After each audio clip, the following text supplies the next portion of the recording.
Hi and welcome to the Resources Roadhouse. I'm Wally Graham and today I'm joined by Moho Resources Managing Director, Ralph Winter. So now Ralph, it's been quite a busy time for Moho. There's been quite a bit happened since we've caught up, which has been a while. Let's go straight to your Silver Swan project in WA. You've been doing some drilling on the nickel targets there.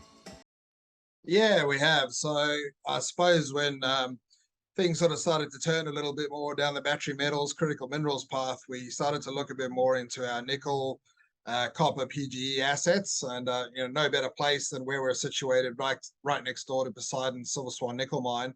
So we completed a drill program back in August, I think it was, on the Black Swan South prospect, but we've now just also started a new program. One on the Dukes prospect, and then once we're done with that, we'll be moving down to T3 and T4, which is down the south, all of which are only about 5 to 10 kilometers from Poseidon, Silver Swan nickel mine there. The interesting thing about these, though, is that we do have both nickel and copper coincidence in our soil sampling, and then on T3, T4, actually from historical drilling as well. They sit over the ultramafic, mapped ultramafic zones as well in that area. And yeah, it's looking like quite an exciting sort of development for us. So it's been a little bit of a process working through the data, all the historical data and what we've done and sort of putting that all together. But that nickel story is developing quite nicely there now. So. All right. Well, with all that nickel action at Silver Swan, what has that meant for your gold assets down there?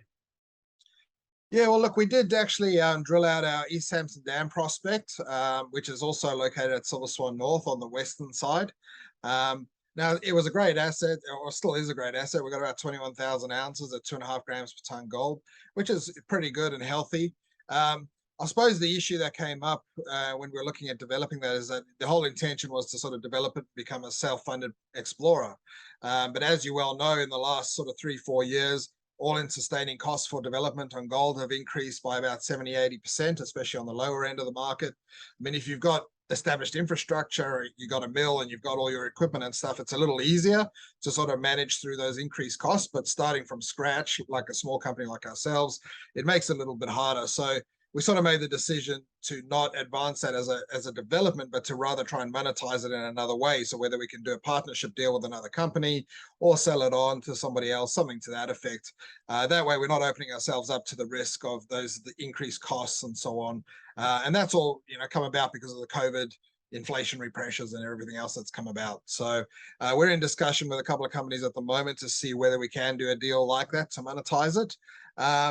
So hopefully we'll be able to do something on that shortly. But yeah, short and sweet is that's why we didn't sort of advance that to a development project as such. But we do still believe in the gold. It is still a great asset, and we think we can get some value out of it for the shareholders. And in the meantime, we're pushing that nickel, copper, PGE, rare earths, critical minerals sort of space. Yep. We've got some fantastic projects across all of that, and we think we can create some really good value for everybody. All right, well, let's just talk about all those battery metals and the critical metals that you're sort of chasing at the moment too, because down at your Burracoppin project, just this week, you released an announcement regarding some, are you drilling down there, is that right? No, it was a geochemical review, but it did take into account a review of some of our historic drilling that we did a couple of years back. Now, I suppose the key here is that last week we announced that we had done a geochemical review. We've found some really interesting, sort of fairly high-grade neodymium, praseodymium targets across our tenements. And then this week we announced our central tenement, which is the one we have in a joint venture with IGO. Now, to note here is that IGO actually pegged a whole big swag of ground to the north of our Burracoppin project a little while back called the Lake Campion project, specifically targeting rare earths. And so unbeknownst to us, they had been doing this while we had started looking at the rare earth potential, the battery minerals, critical minerals potential here as well. And we sort of started seeing all these hits for rare earths in the work that we'd already done, and also in the soils. So we're starting to build that story now. In terms of the soils, it's a little bit limited in terms of the amount of assaying we've done so far, but we're building up that story. I mean, what we've defined so far, we've defined where the channels are through that area. So we're looking for ionic clays in the channels. So we've got potential for ionic clay development there. And we've got some hits in terms of our neodymium source areas, which we believe are the neodymium source areas, quite close to those as well, and sit on the sort of cusp of those channels. And based on all of that, we went and pegged an additional 1,300 square kilometers to cover as many of those channels going through the Burracoppin area as we could, to basically encapsulate as much of the potential that we have there. So it's early days, but it's looking very exciting, and we think there's some real value there. But apart from that, we've also still got the gold there as well that could potentially yield something. And we're also looking into the lithium potential as well. So that's sort of early stages, but we're getting the data reviewed to see whether there may be potential lithium targets in that area as well. So yeah, I mean, if it all goes well, it looks like it'll be the project that keeps giving with all the different minerals that we could get out of it. So the project that keeps on giving all the minerals that are difficult to pronounce, like neodymium and praseodymium, or how do you say that one again? Praseodymium? Praseodymium, yeah, I think so. I don't know. I always get it wrong, but yeah. Yeah, it doesn't matter if you get it wrong as long as you find it.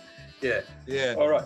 Okay. Well, Ralph, that's quite a concise package of what's going on. So, I mean, obviously very busy people there at Moho. We're expecting some, well, I'd anticipate there's probably a bit more news coming out pretty soon. So make sure you keep us up to speed with that. But yeah, until then, good luck with everything. It's as I said, it seems like you're going to be busy. You're going to be out on the ground quite a bit. So next time you're back in the office, give us a hoy. Will do. Thanks for that, Wally. Appreciate your time.